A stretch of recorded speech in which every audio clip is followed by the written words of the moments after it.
In today's dollars, the amount that we spent per troop in World War II was $50,000. We're spending 10 times that per troop in Iraq.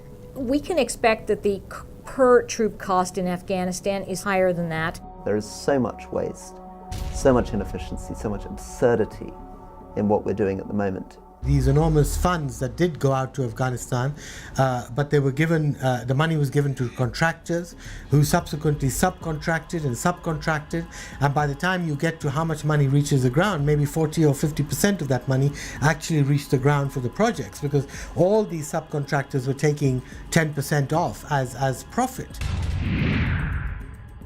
Right now, Pakistan is the most dangerous country in the world. It's nuclear armed, it's highly unstable, and the breakup of that country in the emergence of kind of a nuclear armed Pashtunistan controlled by Al-Qaeda would be something like the worst nightmare in the world. The worst scenario is one in which our efforts to project military power into Pakistan in order to try to stabilize Afghanistan have the unintended consequence of destabilizing Pakistan.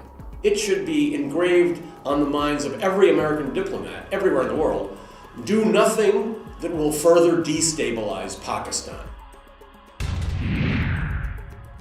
Those additional forces are plenty of additional forces, plenty enough to continue to fuel suicide and other forms of terrorism that is anti-American inspired terrorism, which is just simply not a good thing. Before our invasion in the fall of 2001, Afghanistan never experienced a suicide attack in its history. This is not some faraway place for someone like me. I mean, this is my home. If I'm living there and a bomb was to fall and you see your daughter's leg flying in the air or your wife is hurt, then it's very difficult for you to have a sympathetic view towards the greater cause, even if you are part of collateral damage.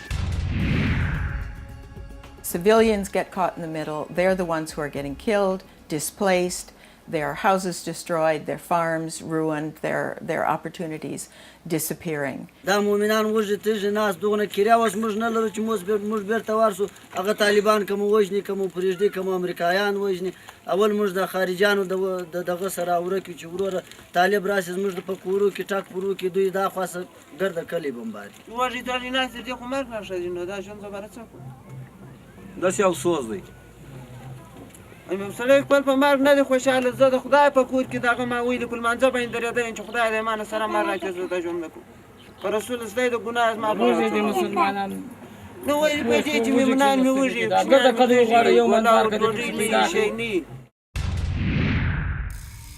It is a big tragedy, I think, that the new administration hasn't used the fact that it's got a healthy mandate to develop an exit strategy and announce it like they've done in Iraq and move out fairly quickly. We have not yet gotten to a strategy that actually admits an exit. You can't go to war, send Americans in harm's way, spend billions and billions of dollars without having an objective so that you'll know, A, whether it's achievable, and B, when you've achieved it.